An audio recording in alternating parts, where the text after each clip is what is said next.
श्रावण का कितना महत्व है जरा ध्यान दें।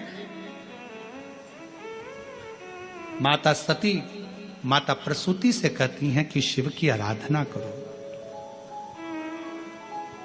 अब क्या करा जाए?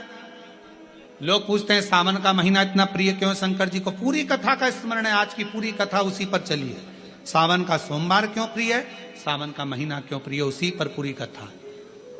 पूरी कथा प्रियता कैसे? प्रसूति से कहा आप शिव की आराधना करो। आया समय श्रावण के महीने के पहले आषाढ़ का महीना, बाबा के यहां पर माता प्रसूति ने पत्र भेजा, कैलाश पर निवेदन करा मेरे आतिथ्य को स्वीकार करिए। दक्ष प्रजापति के महल में पधारो, आप हमारे दामाद हैं, हमारी बेटी को लेकर आइए, आपका स्वागत है। शंकर भगवान तो नेत्र बंद कर कर बैठे हुए थे, उनका ध्यान नहीं गया कि मुझे पत्र किसने दिया। अपनी बात किसके माध्यम से पहुंचा रहे हो वो भी सोचना पड़ता है। बहुत ध्यान देना महाराज इस बात के लिए। दो तीन तरह के व्यक्ति होते हैं। कोई ऊंचे पद पर बैठा हुआ व्यक्ति है और उस तक अपनी बातों को पहुंचाना है, तो एक व्यक्ति होता है लाओ मैं तुम्हारी बात पहुंचा दूंगा, मैं तुम्हारी बात वहां तक पहुंचा दूंगा, अभी अभी पहुंचा दूंगा, तुम चिंता मत करो। दूसरा कहता है हाँ उनसे हमारी रिश्तेदारी है परंतु हम प्रयास करेंगे आपकी बात पहुंचाने का। और तीसरा व्यक्ति होता है वो तो मेरा दोस्त है, मैं अपनी बात तो तुरंत कह दूंगा। तीन तरह के लोग। अब आप अपनी बात शंकर जी तक कैसे पहुंचाएंगे ये आपके ऊपर निर्भर करता है। माता प्रसूति ने देवऋषि नारद से पत्र भेजा, भगवान शंकर ने नेत्र नहीं खोले। माता प्रसूति ने फिर पत्र पहुंचाया दक्ष प्रजापति के सेवादारों से, शिव ने नेत्र नहीं खोले। अब माता प्रसूति पत्र लेकर गई, शिवजी नेत्र बंद कर कर बैठे थे और माता प्रसूति ने वो पत्र देव ऋषि नारद को नहीं, किसी गण को नहीं, सीधे नंदी को जाकर देना चाहा। पर नंदी तो पत्र लिए नहीं, तो नंदी के कान में माता प्रसूति ने कह दिया मेरे शंकर भगवान को, मेरे दामाद को आप मेरे घर पर लेकर आओ, मेरे घर पर।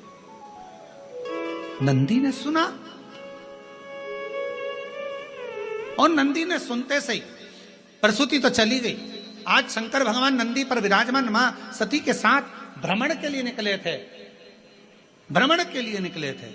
और भगवान नंदी ने कह दिया आज का भ्रमण प्रभु मेरे मन है आपके ससुर के घर चलना चाहिए।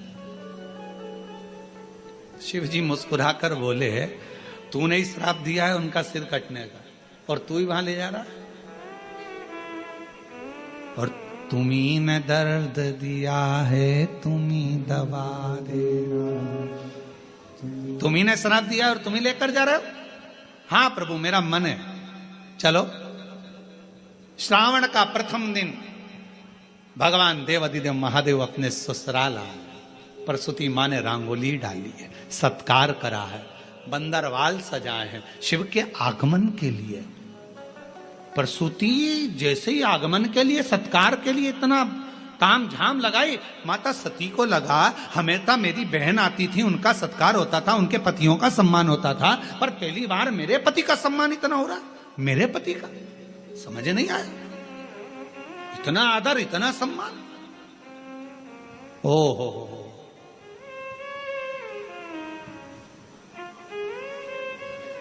समझ में आ गया। किसी फाइल पे साइन कराना रहता है तो ही चाय बिस्कुट आते हैं।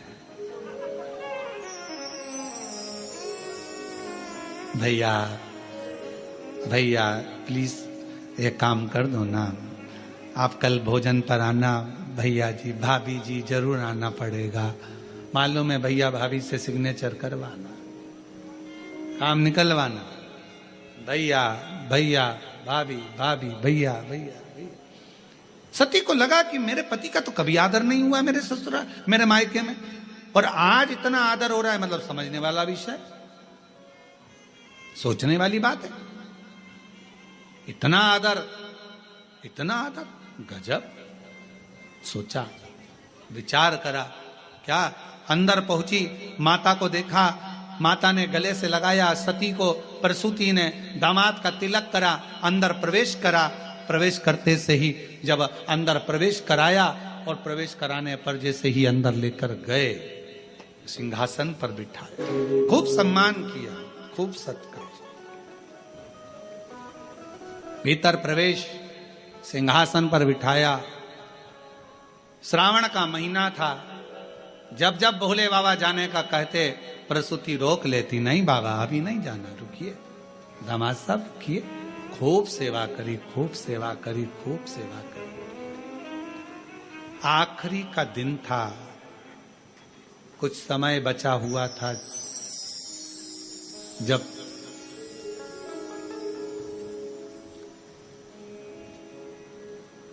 चंद्रमा घटत पे था।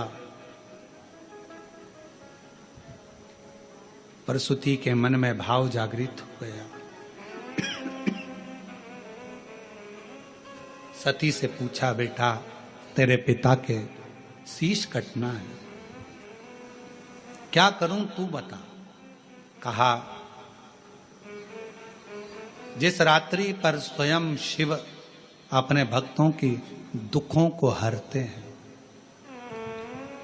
मां सेवा करते करते श्रावण की शिवरात्रि भी आ गई, खूब सेवा करी। शिव जी बड़े प्रसन्न हुए कि आज मेरी प्रागट्यता का दिवस है और इतना सम्मान किया गया।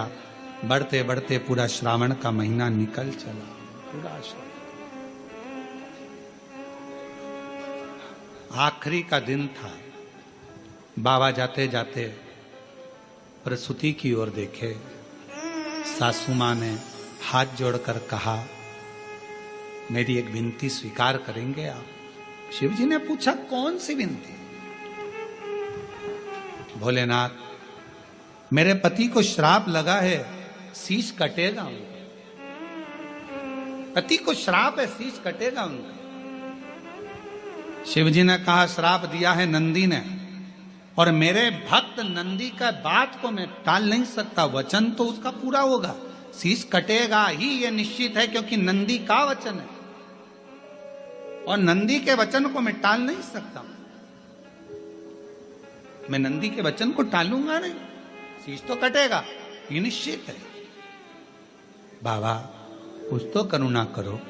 शंकर भगवान ने कहा सासू मां से, हे माता प्रसूति, श्रावण का महीना मुझे प्रियता के भाव में, क्योंकि आपने मेरी सेवा करी है पूरे आज मैं वचन देता हूं प्रसूति मां, आपको आपके पति का शीश जरूर कटेगा, मरेंगे भी सरी, प्राण भी छूटेंगे, पर उनका फिर वापिस शीश मैं जोड़ूंगा, पर वो शीश नहीं रहेगा, कोई दूसरा शीश उनके धड़ पर जुड़ेगा और तुम्हारे पति के प्राण वापिस दूंगा। आज मैं वचन देकर जाता हूं, वचन दे। शिव महापुराण की कथा कहती है, श्रावण का महीना शिव जी को इसलिए प्रिय है क्योंकि उनके जहां आदर नहीं होता था, सम्मान नहीं होता था, सत्कार नहीं होता था, उस स्थान पर भी भगवान दक्ष प्रजापति के घर पर 1 महीने तक आदर सम्मान सत्कार हुआ। शिव जी ने वर दे दिया, जिसके घर में भले मुझे रखने की जगह ना हो, जिसके घर में मुझे पूजने की भी जगह ना हो, अगर श्रावण के महीने में कोई दिल से मुझे पुकारेगा, हृदय से मेरे को नाम लेकर पुकारेगा, मेरा उच्चारण करेगा, पूजन करेगा, आराधना करेगा, 1 लोटा जल श्रावण के महीने में अगर समर्पित करेगा, तो शिव कहते हैं जैसे मैंने अपने सास के, मेरे दक्ष प्रजापति को जैसे मैंने पुनः जीवित किया है, शिव जी कहते हैं मैं उसको धान्य वैभव संपदा से परिपूर्ण कर दूंगा। ये मेरा वचन है, ये मेरा वचन। हे प्रसूति मां, ये श्रावण का महीना जिसमें तुमने मेरी आदर करा, सम्मान करा, सत्कार करा, संसार का मनुष्य इस श्रावण के महीने में मुझे जल अर्पण कर कर मनवांछित फल की कामना कर कर फल की प्राप्ति कर सके। श्रावण के